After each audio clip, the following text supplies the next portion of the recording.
The CAP started in a good way, I think. They started saying after the Second War we need a lot of food. They gave guaranteed prices to producers for some products, and they had an investment policy to reach the goal of we have enough food for everyone. But at the moment we had enough quantity of food, they didn't change policy.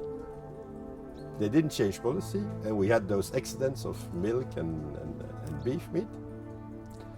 The most organic or the most biodiverse your production is, we give a better price. At that moment, we would have a sustainable agriculture today. But they go the opposite way.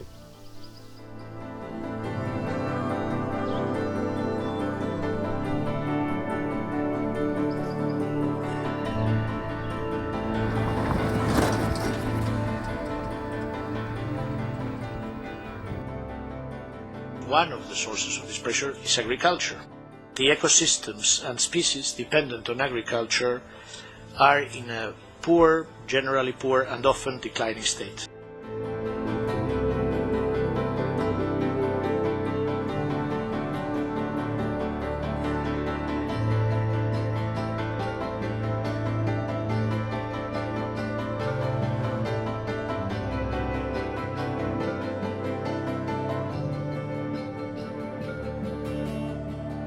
In my country, farming is quite industrialized. I don't see any impact of the CAP turning farming into more sustainable, more biodiversity supporting practices. I think the CAP, the greening, has the potential to make a real difference. I think, again, the biggest problem for me is that for farmers to adopt these measures, to explore the opportunities to enjoy some additional income from pursuing a greener farming system, it's such a complicated process for people. We should really start asking whether this policy is efficient, whether it's relevant, how effective it is, what's the added value of this policy, and what's its coherence also with environmental policy.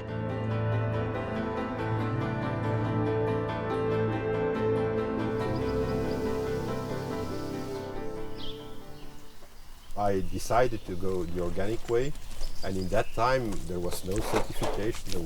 We did organize our own control, but we were few of, I think, about 200 people starting in the 80s to go into organic farming just because we wanted to produce good food.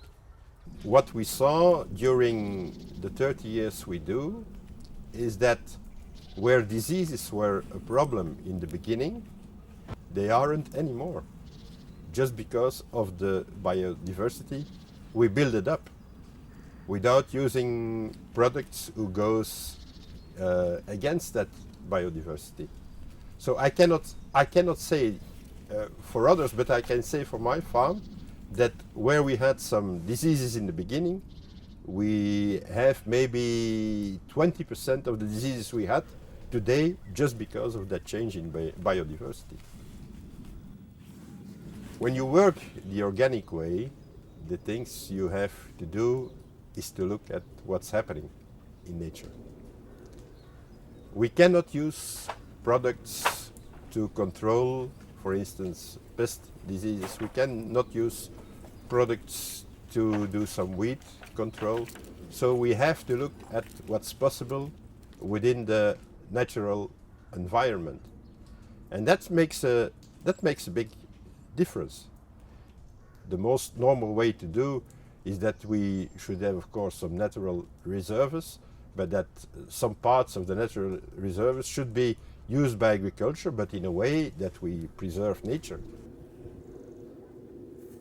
There is a big difference between farms that work to some extent in harmony with the environment and farms that impose themselves on the environment. So we have to move away or back to a system that actually sits in harmony with our environment if we want to deliver real sustainability and we want to deliver real value. And this is a lot of what I focus on now in the farm businesses I run and in my other work with free-range dairy, is trying to promote the value of our output over the volume. Und ein anderes Modell, was mir sehr am Herzen liegt, wäre ein Bonus-Malus-System.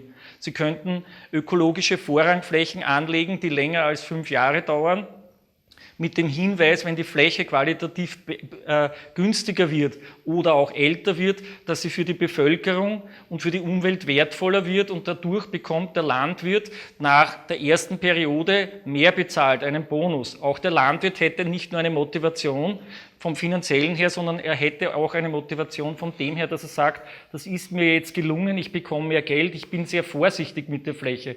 Die Fläche würde auch für den Landwirt an Wert gewinnen als Vorrangfläche.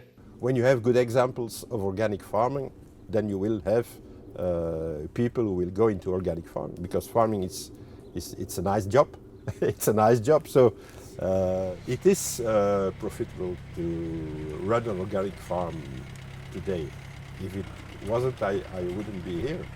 You have to pay more salaries, but you have to pay less for all those pesticides and herbicides.